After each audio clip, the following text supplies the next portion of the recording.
Abram as suas Bíblias comigo em Mateus capítulo 24, quando Jesus faz o seu sermão profético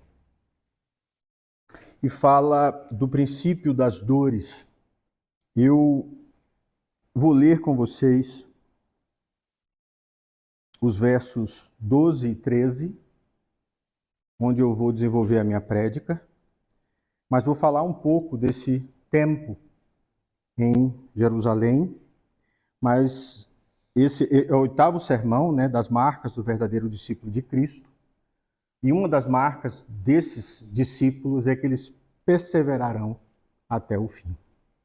Diz assim a palavra do Senhor. Versos 12 e 13, Jesus diz assim: E por se multiplicar a iniquidade, o amor se esfriará de quase todos. Aquele, porém, que perseverar até o fim, será salvo. Pai do céu, nós queremos, em nome de Jesus, clamar do céu a presença do Teu Santo Espírito. E eu te peço, Deus, que o Senhor seja misericordioso conosco. E encha o nosso coração, Senhor, com a Tua presença. É a nossa oração em nome de Jesus. Amém. O início do sermão profético de Jesus fala da destruição do templo, que só vai ocorrer no ano 70. E ali você destrói uma parte incrível e poderosa da relação de Deus com o seu povo. E mais ainda, quando Jesus vai falar desse princípio das dores, ele fala de um tempo de perseguição. Ele fala de um tempo em que muitas pessoas vão sofrer rumores de guerra, tempos de guerra. E ele diz: vocês serão perseguidos. E se olharmos a história dos primeiros 100 anos da Igreja de Cristo, a era dos mártires, se formos analisar a vida dos próprios discípulos, eles foram extremamente perseguidos e sofreram profundamente por causa do Evangelho. Eles foram mortos onde quer que chegassem. E Jesus fala sobre isso no verso 9, que ele diz: sereis atribulados e vos matarão. Sereis odiados de todas as nações por causa do meu nome. Nesse tempo, muitos hão de se escandalizar, trair e odiar uns aos outros. Levantar-se-ão muitos falsos profetas e enganarão a muitos. Porém, a vocês que são meus, vocês que são os meus discípulos, vocês que estão próximos a mim, eu quero dizer algo importante. E Jesus mostra que o sinal do fim, ele descreve um cenário em que vai haver frieza espiritual e crescente apostasia. Ou seja, aqueles que conhecem o Senhor Jesus, aqueles que seguiram o seu evangelho, aqueles que se tornaram discípulos, quando viram essa perseguição, muitos abandonaram a fé. Porque uma coisa é você dizer que é cristão e viver uma vida sem perseguições.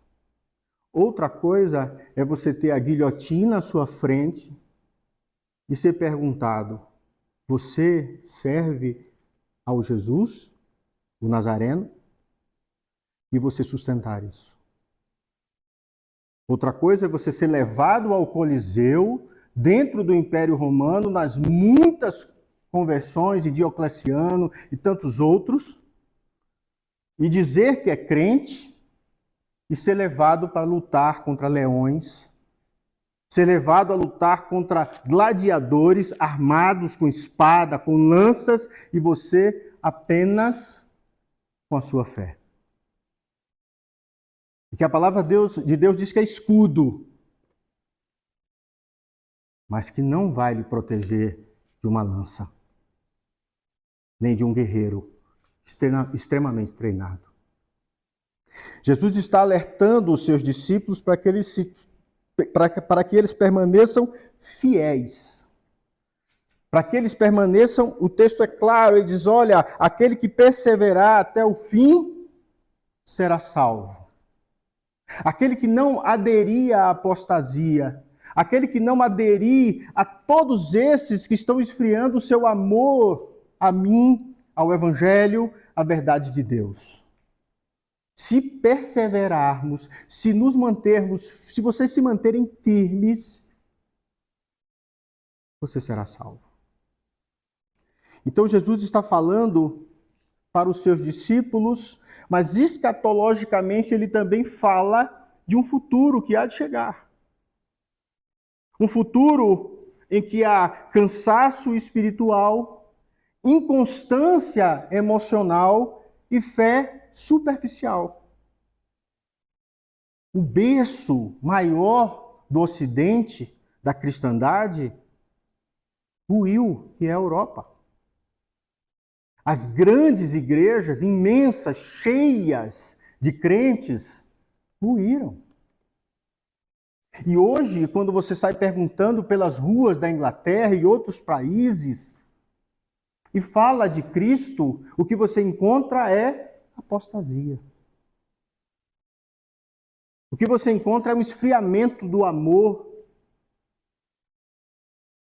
O que você encontra é aquelas pessoas que estão na Europa odiarem as pessoas que vêm de outras partes do mundo. O que você encontra é ódio pelo próximo. Então vivemos num mundo em que Jesus mostra que esse amor se esfriaria, que a injustiça se multiplicaria e muitos abandonariam o caminho. E é lindo porque todos aqueles que se converteram ao Senhor Jesus, no livro de Atos, passam a ser chamados de cristãos e passam a ser chamados do caminho. Nós falamos muito pouco sobre isso, né? Quem é você? Eu sou aquele do caminho. Do caminho da graça, do caminho do Evangelho, do caminho da fé, do caminho de Cristo. Então, no meio desse caos, no meio de tudo isso que iria acontecer e aconteceu na vida dos discípulos, porque vocês sabem que eles morreram, com exceção de João, martirizados, Jesus deixa uma promessa e um desafio. A promessa é,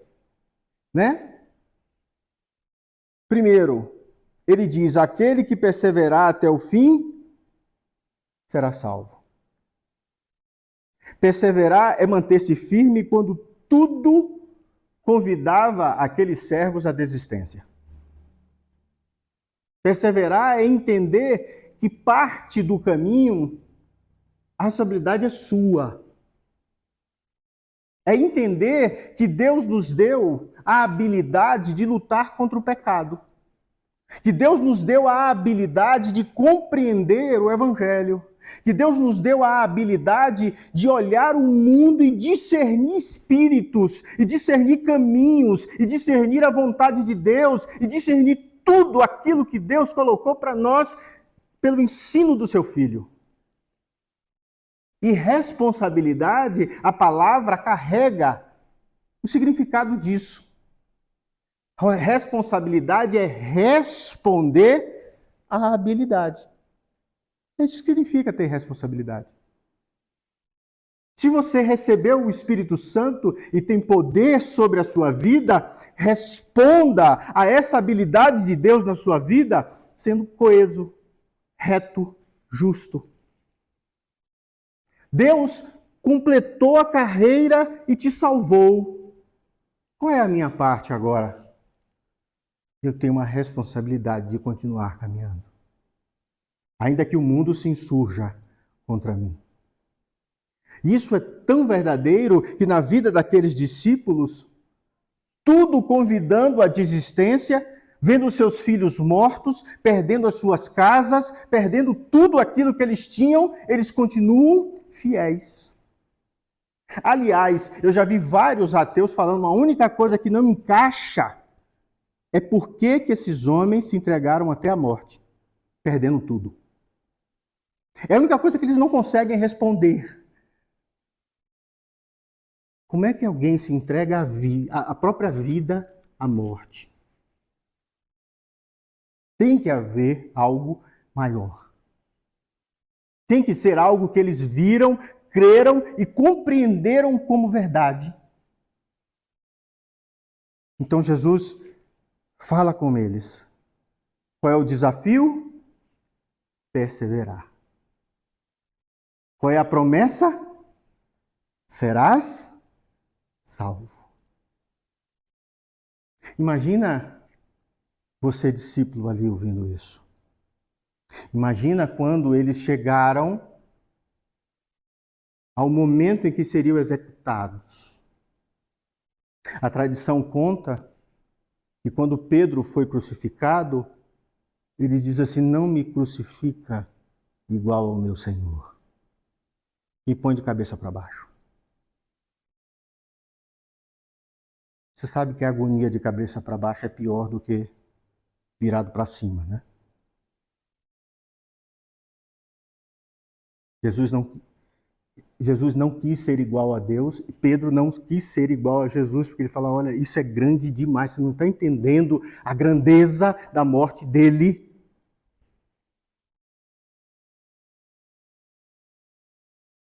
Pedro perseverou assim como todos os outros apóstolos. O que Deus chama, o que Jesus está chamando os seus discípulos e a nós no dia de hoje, é seguir crendo mesmo quando o mundo desaba. É seguir crendo mesmo quando todo mundo não crê. É seguir crendo quando todas as pessoas tentam te persuadir a desistir daquilo que você acredita. Ainda não chegamos a esse tempo, mas teologicamente fala da perseguição. Fala do reinado do anticristo. Fala do tempo que esse anticristo vai se insurgir a tudo aquilo que se chama Deus. E se isso ocorrer dentro da nossa era? E se os seus filhos estiverem vivos ainda? Se você ainda estiver vivo, como você vai lidar com isso? Você vai lembrar desse texto? Você vai negar Jesus para não ver seus filhos mortos?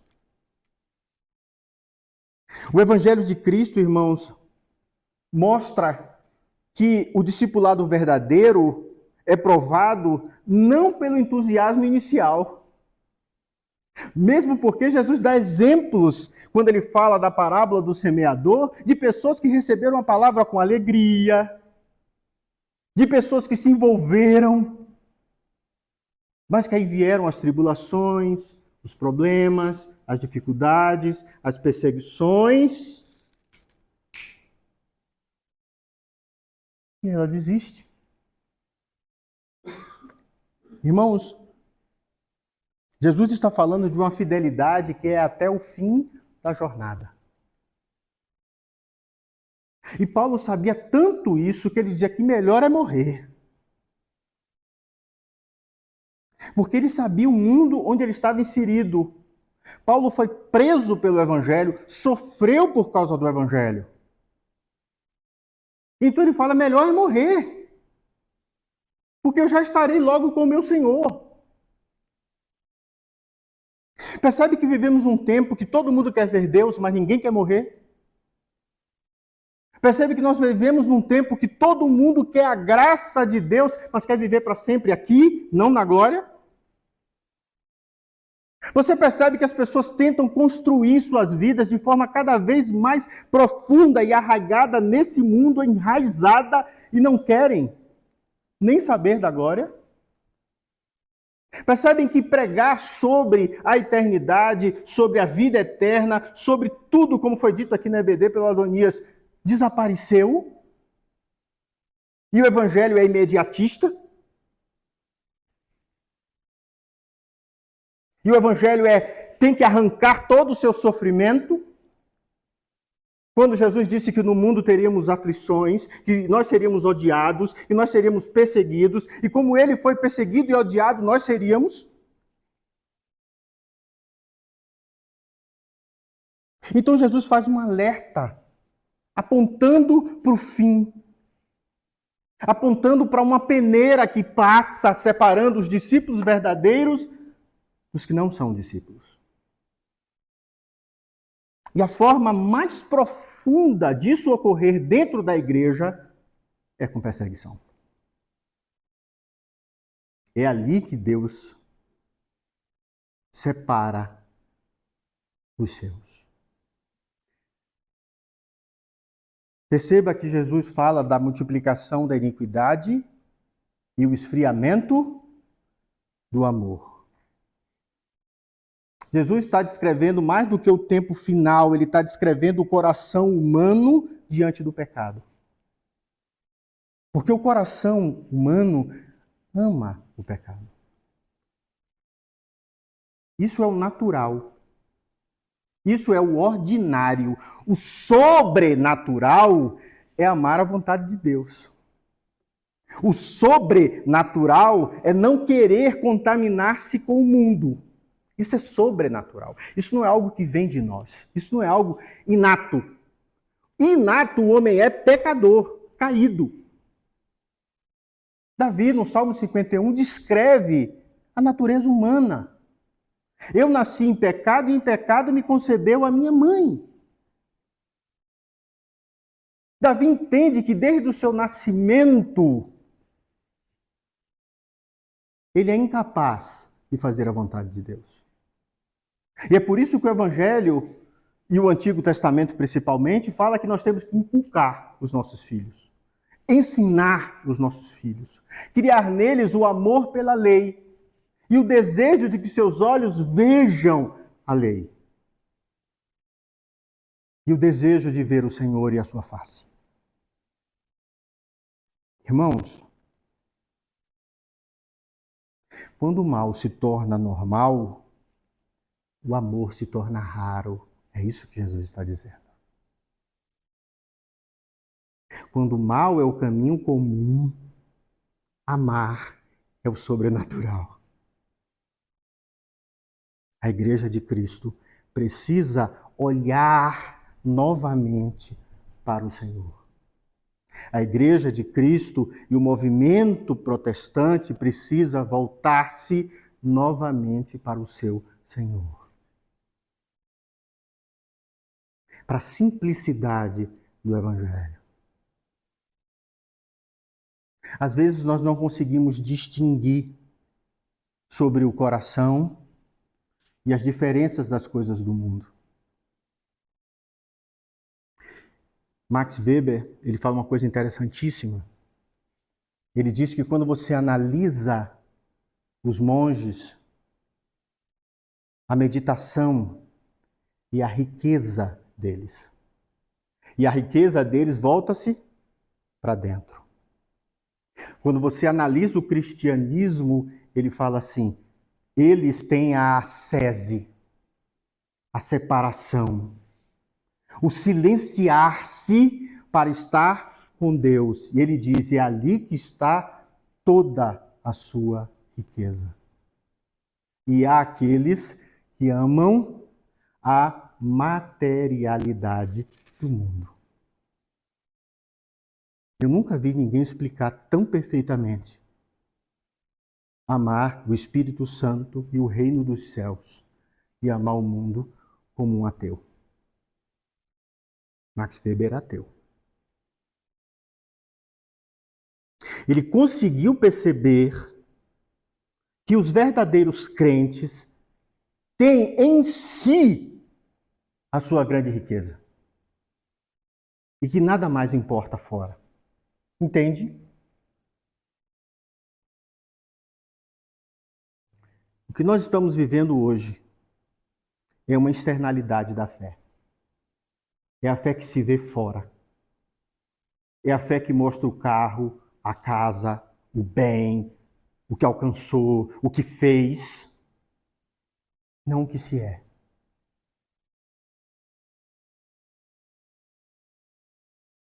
A iniquidade aqui, irmãos, não é só maldade externa, mas é o abandono da obediência e da verdade. É o abandono da vontade de Deus. Percebe? Onde estiver o teu tesouro, aí estará o teu coração. Não foi isso que Max Weber estava explicando?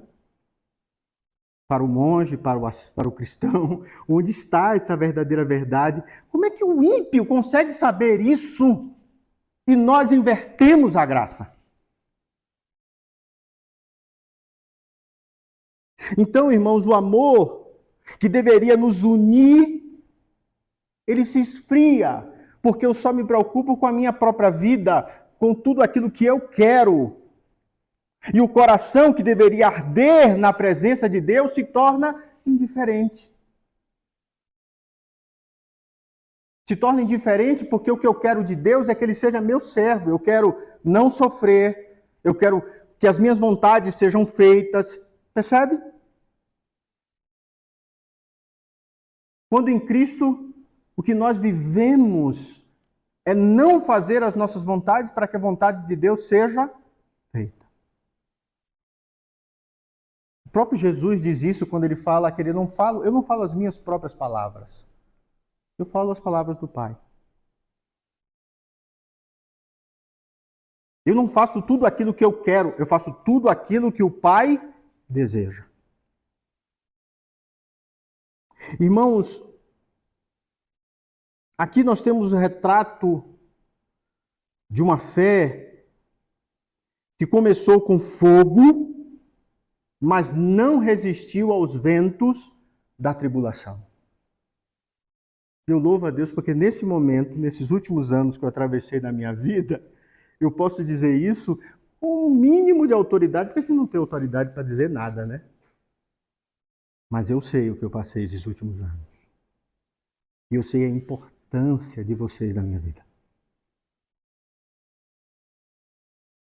O quanto Deus me tratou dentro da tribulação. E quantas vezes eu quis dizer assim, chega, acabou para mim. E é nesse lugar que Deus fala. É nesse lugar que você vê na vida de todos os apóstolos a sua relação com Deus. Você sabe por que Jesus está fazendo esse alerta, irmãos? E é importante falarmos, como estamos falando sobre discipulado, porque o perigo da frieza espiritual é real para todos. Se era para os discípulos, quanto mais para nós. Nós vemos nas igrejas pessoas começarem bem, que se distraem com os eventos, que se cansam da fidelidade, que se corrompem pelo pecado. Ou não vemos isso? Vemos. Começar sempre é mais fácil.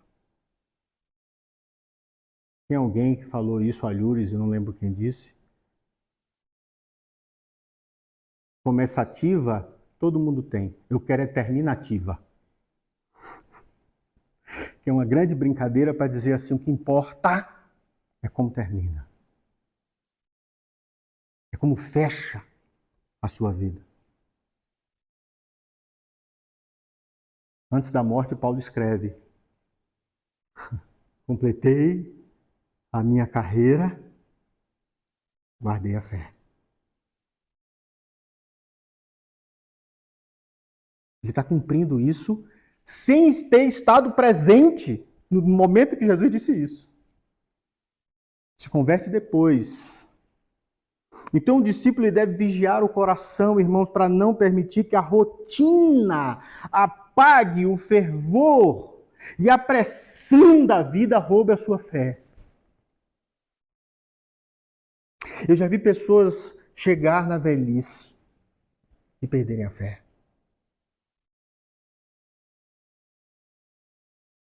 Porque olha para trás como Salomão e diz, é tudo vaidade, é tudo, sabe?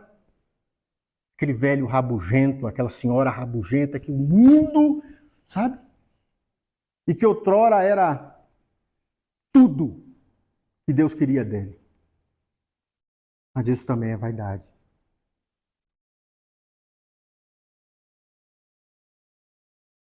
Chegar aos 70 é enfado. Deus sabe o que está dizendo. Deus entende o coração humano. E quem está dizendo isso é um enfadado. É alguém que sofreu e que reencontra a fé. Louvado seja Deus por isso. Mas ele passa por tudo isso para deixar como exemplo para nós que a vida pode se tornar insuportável. E por outros motivos, não só os motivos de perseguição e do fim dos tempos, como Jesus está mostrando, pela própria repetição da vida, pela própria vida que se torna insossa. E não ocorre somente com os idosos. Hoje, estávamos estudando na faculdade o que está acontecendo com crianças enfadadas, deprimidas, tristes. Uma coisa que eu nunca vi na minha infância. Estava todo mundo doido correndo na rua. E os pais tinham que buscar para arrastar para dentro de casa. Então, irmãos, Jesus nos chama a perseverar e permanecer fiel, apesar das circunstâncias. E aqui eu já estou chegando para a gente terminar. Aquele que perseverar até o fim será salvo. Jesus está nos lembrando que perseverança é uma fidelidade constante, mesmo. Mas não é perfeição. Porque perfeição traz sofrimento. Perfeccionismo traz sofrimento. A nossa vida nunca será perfeita nessa realidade. E você não tem controle sobre as coisas que acontecem nessa realidade. Essa semana eu estava conversando com 2 irmãos, semana passada, eu falei a vocês. E o filho jovem, 27, 28 anos, está com 3 tumores na cabeça. E eu vi o sofrimento deles. E ela disse assim, Deus faz isso para testar a nossa fé. Eu falei, não, Deus não faz isso. Deus não coloca 3 tumores na cabeça de ninguém. Isso é a queda. Isso é a desordem. Isso é o mundo sem Deus, que degenera. A doença e a morte só existem porque nós desobedecemos a Deus. Entende? Deus é Pai, irmãos. Deus é Pai. Agora, o que eu disse a eles é, vocês podem tirar disso muita força. Vocês podem tirar disso incrível aprendizado. Vocês podem enfrentar isso com fé. Eu louvo a Deus. Eu tenho a vergonha de mostrar o áudio que ela mandou para mim depois que ela chegou em casa. Mas eu posso dizer uma coisa, que o Deus que eu sirvo usou a minha boca para tratar o coração dos dois. Eles estão firmes, felizes, dizendo assim, nós vamos passar por isso. E como disse o próprio filho, isso é só um quebra-mola, meu pai. A gente vai reduzir, depois tudo voltará ao normal. Você entende que pode ser outra tribulação, outro sofrimento, outra coisa, que não só o que vem do mundo, que não só o tempo do fim, mas a nossa caminhada é difícil. Eu tenho um irmão que perdeu a filha com 9 anos com leucemia. E era a criança mais alegre que eu já vi na minha vida. Eu sei o quanto abalou a fé dele. Já tem anos que a filha morreu. Ele está voltando para a igreja agora. Vocês conheceram meu irmão Geraldo? Agora. Mandou vídeo para mim, está frequentando a igreja. Voltou à igreja. Está indo na PIB, lá em Salvador.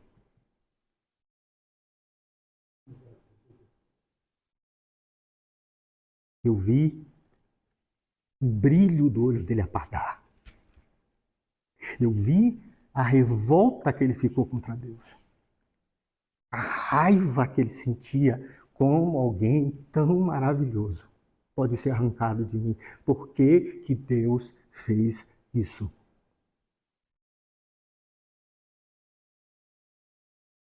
E ele amadureceu para entender que Deus não faz isso conosco. Entende? E o que Deus faz é nos fortalecer para passar por isso.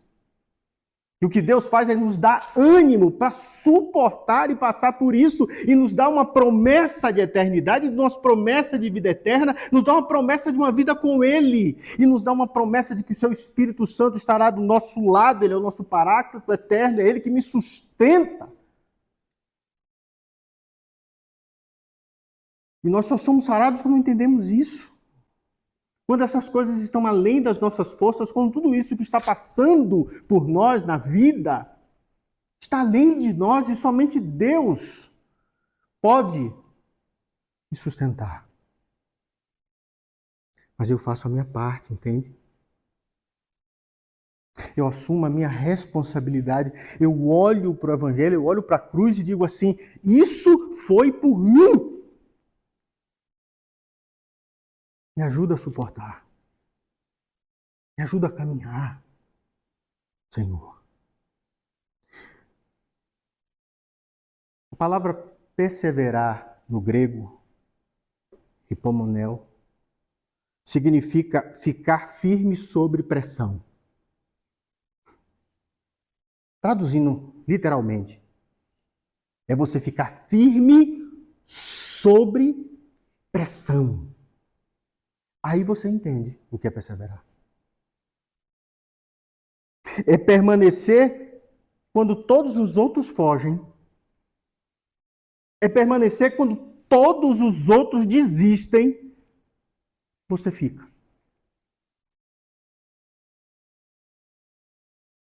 Você percebe que é uma característica sobrenatural? Você percebe que pessoas normais não conseguem passar por aquilo que passou Jesus? Você percebe que pessoas normais não conseguem passar por essa loucura desse mundo em perseguição, em morte, se o Espírito Santo não sustentar? Então nós temos dependência do Senhor. É por isso que Jesus disse: em mim nada podeis fazer. Nós adoramos essa frase quando vamos conquistar alguma coisa. O Senhor vai comigo, sem Jesus eu não posso fazer nada.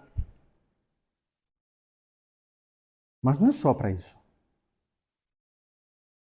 É no momento da derrota, da dificuldade, no momento em que as coisas se fecham, no momento que o mundo se levanta contra, sem mim nada podeis fazer. Perseverar, irmãos, não é nunca falhar. Davi, Pedro, a lista é longa. Eu ficaria aqui 40 minutos citando todos os que falharam, né?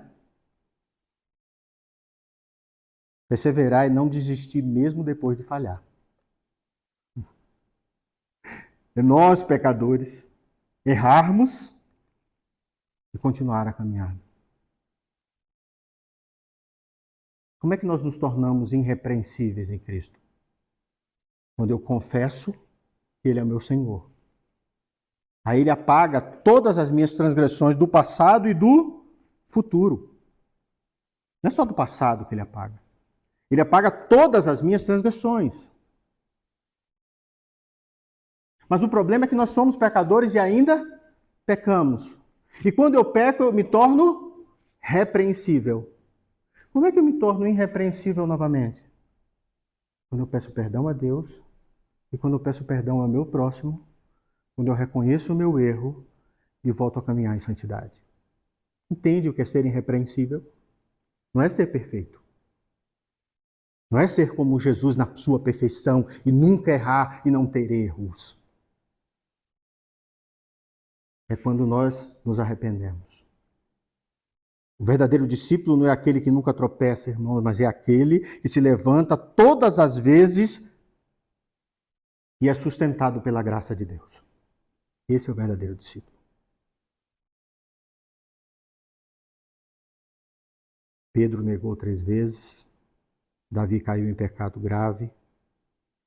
Paulo, por vezes, perdeu a força, enfrentou prisões, açoites, fome, rejeição. Combati o bom combate, completei a carreira e guardei a fé. A gente lembra pouco, né? Mas foi Paulo que matou Estevão. Se lembra muito pouco disso. Ele guarda a roupa dele, suja de sangue. Ele viu alguma coisa em Estevão que mexeu com Paulo. Quando ele diz que ele é o pior dos pecadores, Paulo não está se referindo à lei de Deus porque ele era irrepreensível fariseu. Ele está falando de todo o sangue da igreja que ele matou. Este homem foi aceito por Cristo e perseverou até o fim. A igreja de Esmirna é conhecida como aquela que é fiel até a morte. Não era perfeita, era constante. Entende? Então, assim, irmãos, nós fomos chamados a nunca abandonar a comunhão. Nós fomos chamados a manter a nossa integridade. Nós fomos chamados a permanecer na pessoa de Cristo, no seu ensino, na sua verdade, na sua fé, na esperança que temos na sua volta. Nós fomos chamados a decidir permanecer fiel como uma verdade que se estabelece para nós e que nos faz caminhar em justiça. Entende? Por amor de Cristo nós fazemos isso. Por Ele nós caminhamos e somos sustentados. Aprendemos a perseverar e seguir o Senhor, mesmo quando o caminho é estreito e apertado o caminho. Já aprendemos a cair de joelhos e levantar olhando para o Mestre. Nós aprendemos a andar pela fé quando a nossa vista falha. Nós aprendemos a continuar crendo quando o mundo inteiro, quando tudo parece o contrário. Entende? Jesus não promete, irmãos, ausência de lutas. Ele não disse isso aos seus discípulos. Jesus não prometeu que a vida seria maravilhosa, que tudo daria certo. Mas ele prometeu a sua presença sustentadora no meio a essas lutas. Isso ele prometeu. Eis que eu estou convosco todos os dias. Então, perseverança é a marca dos que entenderam essa verdade.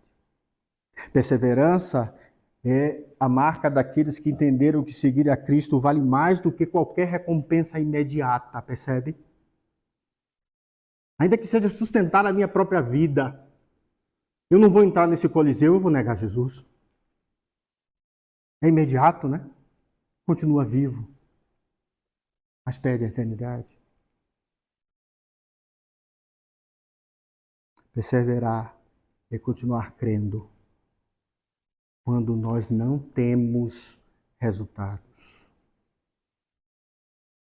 Irmãos, como é difícil. Como é tão bom quando você está ali fazendo tudo e você vai vendo os resultados acontecer da sua colheita, né? Como é difícil quando o campo não dá nada.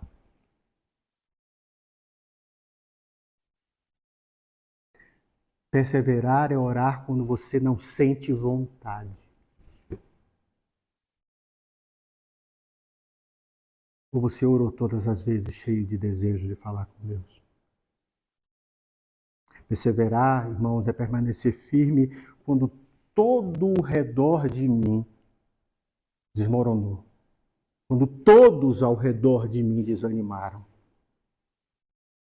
É confiar na fidelidade de Deus, entendendo que Ele é maior do que o meu próprio cansaço. Entende o que é o Evangelho? Entende a importância desses sermões que eu estou pregando sobre ser discípulo?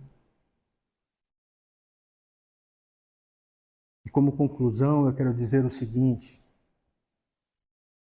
a perseverança é prova da autenticidade da fé.